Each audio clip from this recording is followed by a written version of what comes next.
জন্য কাজ করার তৌফিক। সম্মানিত ভাইয়েরা, দুটো একটা কথা জমিয়তে বলব। জমিতুলমা কেন করলাম? জমিতুলমা এই জন্য করতে হবে, জমিয়তে উলামার অতীত ইতিহাস আমি বাদ দিচ্ছি। স্বাধীনতার কিছু আগে থেকে আর আজ পর্যন্ত কিছু কথা, দু একটা টুকটাক কথা আমি তুলে ধরার চেষ্টা করছি। সম্মানিত বন্ধুরা, যদি জমিয়তে উলামা না থাকতো তবে ভারতবর্ষ, আমরা যে আজকে হাঁকাহাঁকি করছি, কাশ্মীর থেকে কন্যাকুমারিকা, আসাম থেকে গুজরাট, এই বিশাল ভারতবর্ষে মুসলমানদের কোনো অস্তিত্বই থাকত না।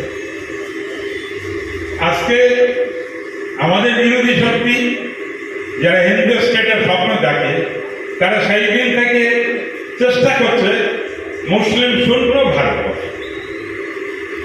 আজও আমরা যে কথা বলতে পারছি বা সদস্য হতে পেরেছি বা অধিকার দাবি করছি, একমাত্র জমিয়তে উলামা হিন্দের জন্য। আজকে অনেক সংগঠন জন্মগ্রহণ করেছে, কিন্তু পার্টিশনের সময় কোনো সংগঠনের নাম নিশানা ছিল না।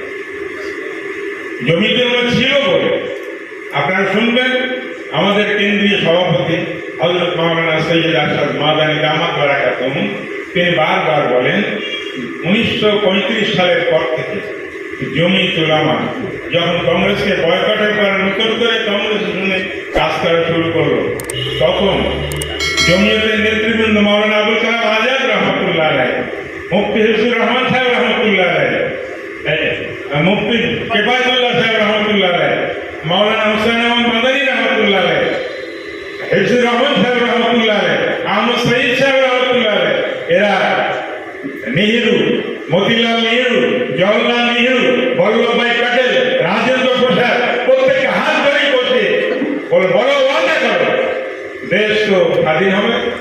স্বাধীনতার পরে আমাদের সম্পর্কে তোমরা কি চিন্তা করছো? আমাদের সম্পর্কে কি ভাবছো? মুসলমানদের সম্পর্কে কি ভাবছো? লিখিতভাবে করো।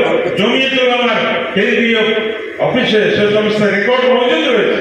তারা বারবার ওয়াদা করেছেন যে আমরা এখানে ধর্ম নিরপেক্ষ রাষ্ট্র কায়েম করব, সমস্ত জনসাধারণের অধিকার সমান থাকবে, হিন্দু মুসলমান জৈন খ্রিস্টান যত ভারতীয় থাকবে প্রত্যেকেই এখানে নাগরিকত্ব সমান অধিকার লাভ করবে। ওই চলতে চলতে আসলো 1945 সাল। 1945 সালে কানপুরে একটা সম্মেলন হচ্ছে, মুসলিম লীগের সম্মেলন। মুসলিম লীগ সভাপতি গাদ্দার আজম, বলতে দ্বিধা নেই আমার, এই গাদ্দার আজম শিয়া সম্প্রদায়ের শয়তান মোহাম্মদ আলী জিন্নাহ, তিনি বড় লম্বা চড়া বক্তব্য দিলেন এবং বক্তব্য দেওয়ার পরে বললেন 10 কোটি মুসলমানের মধ্যে 7 কোটি মুসলমানকে স্বাধীন করার জন্য 3 কোটি মুসলমানকে আমি ভোট দিয়ে চলে যাব।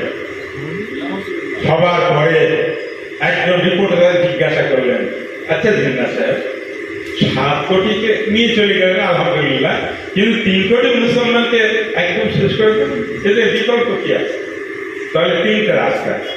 1 নম্বর হলো এরা সব পাকিস্তানে হিজরত করবে, 2 নম্বর হলো এরা সব হিন্দু হয়ে যাবে, আর যদি হিন্দু না হয় কিংবা পাকিস্তানে না যায় তাহলে এদেরকে হিন্দুত্ববাদীরা একদম মেরে শেষ করে দেবে।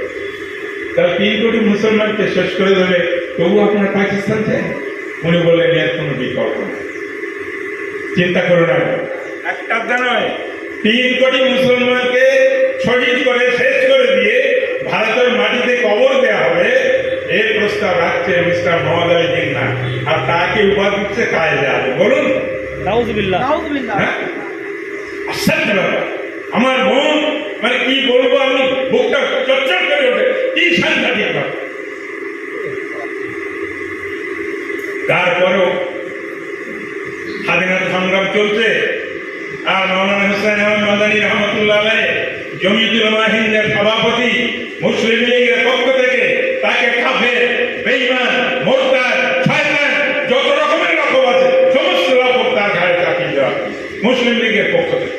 আর দুর্ভাগ্য, আমাদের দেওবন্দি মতাদর্শের একজন বুজুর্গ, ইনিও হযরতের ক্লাস ফ্রেন্ড, হযরত সাব্বির আহমদ উসমানী রহমতুল্লাহ আলাইহি, তিনি জিন্নাহ সাহেব চোখ খেয়ে দিলেন।